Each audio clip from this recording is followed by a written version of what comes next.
El escándalo político del día, bueno, de los últimos días en realidad, porque es un verdadero terremoto lo que se ha producido alrededor de estas chuzadas, de este mal manejo de la inteligencia por parte de estos oficiales que terminó generando su salida del ejército.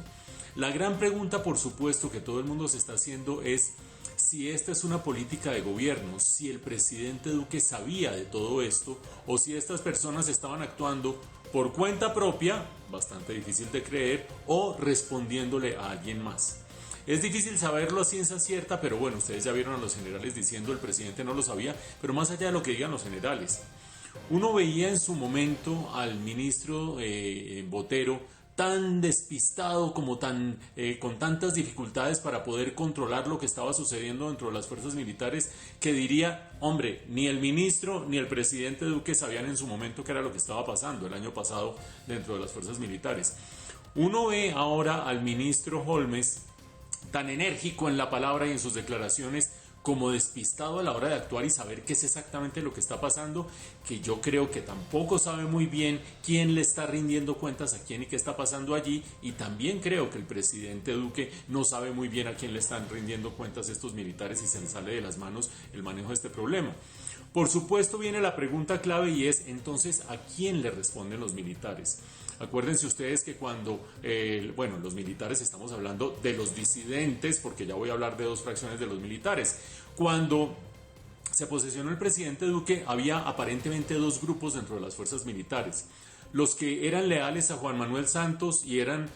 seguidores o por lo menos respaldaban el proceso de paz, y los nuevos que no estaban de acuerdo con el proceso de paz y que tampoco tenían ningún tipo de lealtad con Juan Manuel Santos. Esa era la última visión con la que se había quedado el país, de las divisiones que había dentro de las fuerzas militares.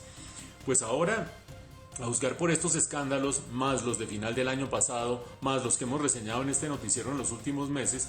parece que las divisiones dentro de las fuerzas militares son de otra índole. Los que son leales al presidente Duque y los que no le responden al presidente Duque. Estos que han sido separados de sus cargos y que han estado a cargo de estas operaciones bastante turbias de la inteligencia, parecerían responderle a alguien más. Hay gente que dice, actúan motu propio. ¿Motu propio para qué? ¿Motu propio para vender información o qué hacer con ella? Creo que le responden a alguien más, y a juzgar por el perfil de las personas a las que le estaban haciendo el seguimiento, a las que les estaban haciendo los perfiles y buscando la información, claramente parecería que quienes están detrás de esto son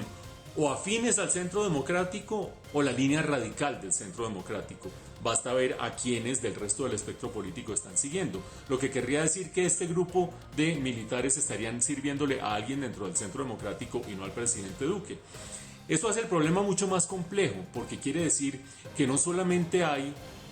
unas manzanas podridas o unas fuerzas díscolas dentro de las fuerzas militares, sino que hay una ruptura profunda dentro del Centro Democrático entre quienes apoyan al presidente Duque y quienes no lo apoyan. Ustedes dirán, pero este bobo que está diciendo, si eso lo sabemos hace rato, hay una línea radical del Centro Democrático que no apoya al presidente Duque. Sí, pero lo que no sabemos, no sabíamos o no sabemos a estas alturas, es que estaban dispuestos a llegar incluso a meterse dentro de las fuerzas militares y usarlas para empezar a hacer inteligencia, sin que se enterara el gobierno y sin que se enterara el presidente Duque. Eso hace mucho más compleja la situación, sobre todo de cara a las próximas elecciones.